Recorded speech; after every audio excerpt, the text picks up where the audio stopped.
How about Lex Luger? Lex Luger, when I first met Lex, we didn't have too good of a relationship. After WCW, I became friends with Lex, and then I became not so good friends with him. I can tell you a quick story. I had a supplement store with another buddy of mine. We owned a supplement store.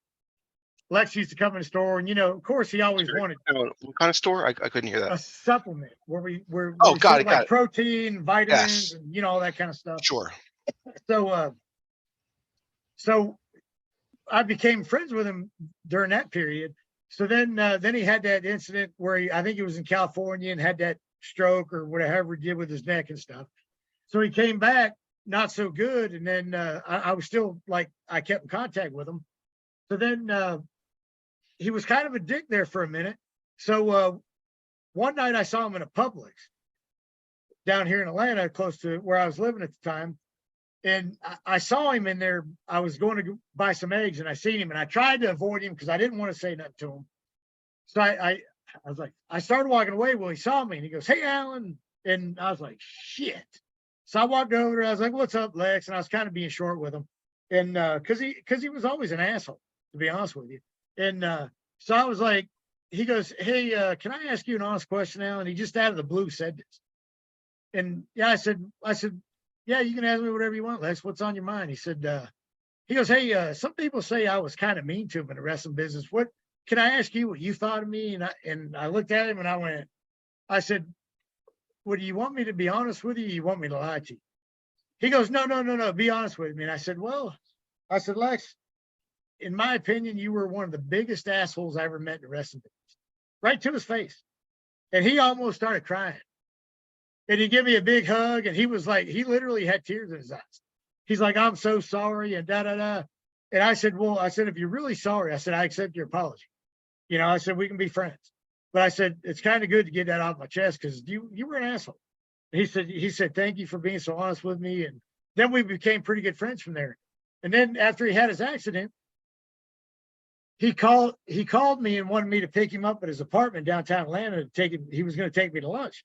And he wanted to become better friends with me because, just from that moment. So, and I was all for it because, like same thing with Bagwell, you can always make up with somebody. You don't have to hate somebody. And even if you disagree with them, don't really like them, you don't have to hate them. You know what I mean? So I said, yeah, I said, I'll pick you up. And so this was after his accident, like I said. So I go to pick him up at his apartment and he's not answering. I have to bust through the gate. He's not answering the phone. So I try to call him on the cell phone, no answer. I called him like, I'm not kidding you, 50 times, dude. I started to get nervous because I didn't know if he had another stroke or if there was something wrong with him or what. So I finally follow a car into the gate, and then I go up to the clubhouse thing, and I asked the lady, I was like, "You know who Lex Luger is?" She goes, "Yeah, he lives here." And I said, "Can you go check on him for me?"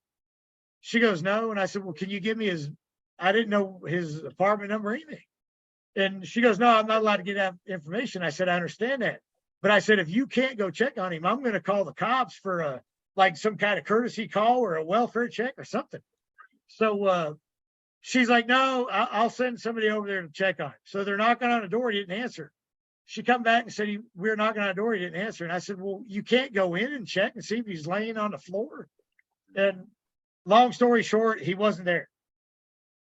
He called me a few hours later, and I said, "Lex, like, what in the hell? I'm supposed to pick you up. We're supposed to go to lunch." And he kind of was like, I forgot about it. I was doing something else. And I'm like, "Dude, like, we're right back to square one. You're being a dick.